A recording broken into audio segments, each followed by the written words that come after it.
Assalamualaikum warahmatullahi wabarakatuh. Nama saya Fazrul Arif Nugraha dari kelas TI 01 TPLP 003 dengan NIM 20114011840. Jadi di sini saya akan menjelaskan sedikit tentang negasi, disjungsi dan konjungsi. Serta saya akan memberikan salah satu contoh dari e-learning yang telah kita laksanakan. Baik, langsung saja kita ke materinya. Nah, di sini saya akan menjelaskan tentang negasi, disjungsi, dan konjungsi. Apa sih itu negasi, disjungsi, dan konjungsi? Baik, saya akan jelaskan satu persatu. Kita mulai dari negasi. Nah, negasi itu dilambangkan dengan seperti ombak gini ya, kayak ombak gini melengkung gitu. Nah, apa itu negasi? Negasi adalah pernyataan yang berlawanan dengan kalimat semula. Jadi kalimat negasi itu kalimat yang berlawanan. Misalnya saya bilang sekarang hari Senin, maka kalau misalnya dinegasiin berarti jadi bukan hari Senin. Tabel kebenarannya jadi kayak gini. Di sini ada P. Nah, kalau negasi itu tinggal dikasih lambangnya aja, maka itu menjadi negasi P. Nah, negasi juga biasa disebut dengan ingkaran ya. Ingkaran atau negasi itu sama aja. Baik, kalau misalnya saya punya P-nya itu bernilai benar, maka ingkaran P-nya itu menjadi salah. Begitupun sebaliknya, semisal saya punya P-nya itu salah, maka negasi P-nya itu menjadi benar. Jadi kebalikan ya, berlawanan. Sekarang contohnya bentuk kalimatnya. P, mending rakit PC, maka ingkaran P-nya itu mending tidak usah rakit PC. Di mana bedanya? Nih, di sini bedanya nih. Kalau secara umum bentuknya kayak gini. Di sini kan disebutin mending rakit PC. Nah, ingkaran P-nya itu mending nggak usah rakit PC gitu. Jadi gampang ya cara bedain negasi itu.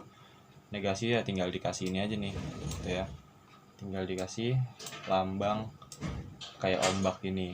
Sekarang kita lanjut ke konjungsi ya. Konjungsi itu dilambangin dengan ini ya, kayak huruf A cuman gak ada garis itunya. Nah, kalau misalnya kalian mau nginget, kalau misalnya mau diinget itu gampangnya dan itu kan terakhir N. Nah, di sini kan kayak huruf N ya. Berarti lambangnya begini kalau misalnya ada dan gitu ya. Pengertiannya apa sih ya konjungsi itu? Nah, konjungsi itu adalah sebuah kata hubung yang menyatakan adanya hubungan dengan kalimat lainnya serta menggunakan kata dan sebagai penghubungnya, gitu ya. Nah, tabel kebenarannya kayak gini. Misal P-nya itu benar. Nah, misal P-nya itu benar, Q-nya benar, maka kalimat benar. Nah, kalau misal diperhatiin di sini kalimatnya hanya akan bernilai benar kalau misal P dan Q-nya ini bernilai benar keduanya gitu ya. Kalau misalnya ada salah satu atau keduanya salah, maka hasil akhirnya jadi salah gitu ya. Contohnya nih ya. Bambang meminta Joko untuk membeli pulpen dan pensil. Sedangkan yang dilakukan oleh Joko adalah Joko membelikan pensil. Kira-kira ini kalimatnya benar apa salah? Ya, salah gitu ya. Karena Bambang ini kan minta Joko untuk beli pulpen dan pensil. Tadi dan itu kan adalah kata hubung yang menyatakan hubungan dengan kalimat lainnya. Berarti pensil ini sama pulpen ini mempunyai hubungan gitu ya. Jadi kalau misalnya Joko membelikan pensil doang atau pulpen doang, berarti kalimatnya salah atau Joko mengerjakan hal yang salah. Tetapi kalau misalnya Joko membelikan pulpen dan pensil, maka kalimatnya menjadi benar gitu ya. Karena di sini kan ya sesuai permintaan si Bambang ya.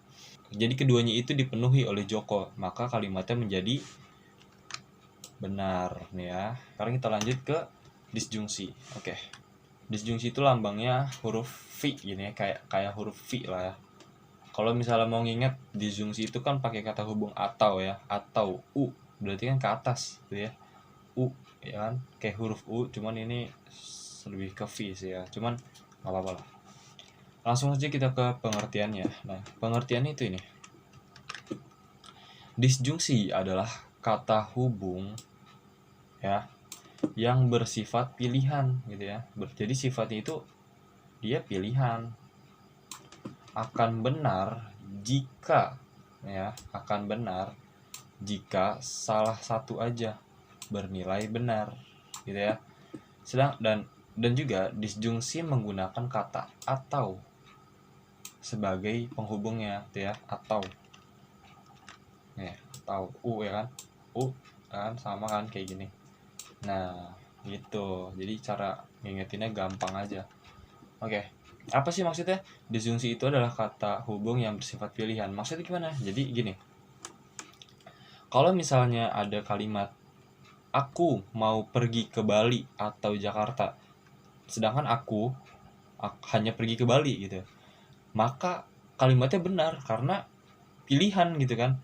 Karena kalau misalnya saya mau pergi ke Bali doang atau Jakarta doang, ya sah-sah aja karena bersifat pilihan. Jadi di sini saya milih gitu ya, simpelnya gitu, milih. Jadi simpelnya ya saya milih mau ke Bali apa ke Jakarta gitu. Nah, tabel kebenarannya gini. Kalau misalnya diperhatiin ya, hanya akan bernilai benar, hanya akan bernilai salah. Ya, salah. Kalau misalnya P dan Q-nya itu salah. Nih. Tuh ya. Sedangkan yang lain-lainnya benar. Misalnya cuman B-nya doang yang benar, Q-nya misalnya P-nya doang yang benar, Q-nya salah, ya kalimatnya masih benar. Atau P-nya salah, B-nya benar, ya kalimatnya masih benar. Atau keduanya benar, ya kalimatnya masih tetap benar karena tadi bersifat pilihan gitu ya. Contohnya gini. Bambang meminta ayahnya untuk membelikan Ferrari atau Lamborghini. Sedangkan yang dilakukan ayahnya hanya membelikan Lamborghini. Nah, kan ada yang nggak terpenuhi ya satu. Ini kan Lamborghini, berarti ini dong. Sedangkan Ferrarinya nggak ada dibeliin ayahnya gitu. Kalimatnya jadi apa? Ya benar gitu. Karena tadi balik lagi ini bersifat pilihan. Ya, bersifat pilihan. Jadi kalau misalnya ayahnya beliin Ferrari doang, ya bener sah-sah aja sih, Bambang bakal suka-suka aja. Dan kalau misalnya bicara ranah logika ya kita ambil kesimpulannya yang dari kalimat yang ada aja gitu, tidak dengan kenyataannya gitu ya. Kalau misalnya ayahnya malah beliin rumah mewah ya, sedangkan Bambang mintanya Ferrari sama atau Lamborghini, sedangkan ayahnya malah beliin rumah mewah nih. Kalimatnya jadi apa? Ya salah, karena Bambang di sini nggak pernah minta rumah mewah ke ayahnya gitu ya. Yang diminta Bambang Ferrari sama Lamborghini. Balik lagi, di sini yang namanya logika itu hanya berbicara atau mengambil kesimpulan dari premis-premis yang ada gitu ya. Nggak ngambil dari ranah empiris gitu. Oke, sekarang terakhir kita bicara contoh soal ya. Nah, contoh soal ini saya ambil dari materi tugas e-learning yang sudah pernah dikerjakan. Baik, ini soalnya. Kita baca dulu ya. Coba buat kalimat proposisi konjungsi dan disjungsi dari kalimat ini. Oke, kita langsung bahas soalnya ya.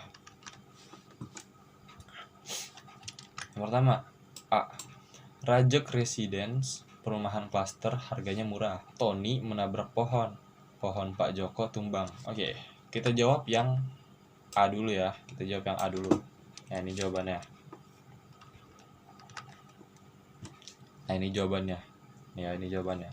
Yang A, tadi apa soalnya? Rajek Residence merupakan perumahan klaster, harganya murah ya kan. Premis 1 ini, premis 2 ini, harganya murah. Oke, kita jawab deh. Konjungsinya apa? Rajek Residence konjungsi tadi kan dan ya, tinggal ditambahin dan disusun kalimatnya. Rajak residence perumahan klaster harganya murah, atau bisa juga rajak residence perumahan klaster dan harganya murah, gitu juga bisa aja. Sekarang disjungsi itu kan tadi pakai atau ya, tinggal dikasih atau dan dicocok-cocokin kalimatnya gitu ya. Jadi tinggal ditambahin rajak residence atau perumahan klaster harganya murah, atau bisa juga rajak residence perumahan klaster atau harganya murah. Nah, tetapi kan kurang nyambung ya. Sekarang yang B, Tony menabrak pohon Pak Joko tumbang. Nah, ini premis 1, ini premis 2. Oke, kita jawab deh. Konjungsinya apa?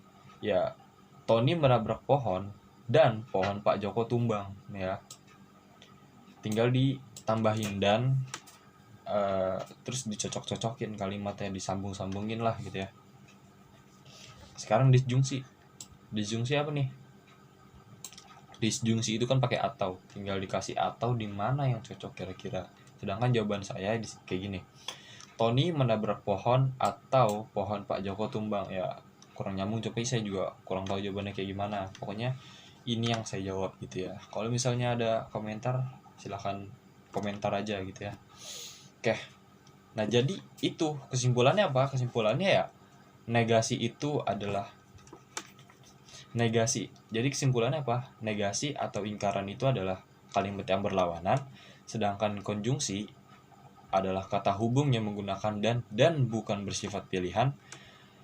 Disjungsi adalah kata hubung yang bersifat pilihan. Jadi kalau misalnya kita pilih A doang ya benar, kalau misalnya kita pilih B doang ya benar, kalau misalnya kita pilih A dan B ya benar, tambah bagus gitu ya. Oke. Sekian dari saya, kurang lebihnya mohon maaf. Billahi taufiq wal hidayah. Wassalamualaikum warahmatullahi wabarakatuh.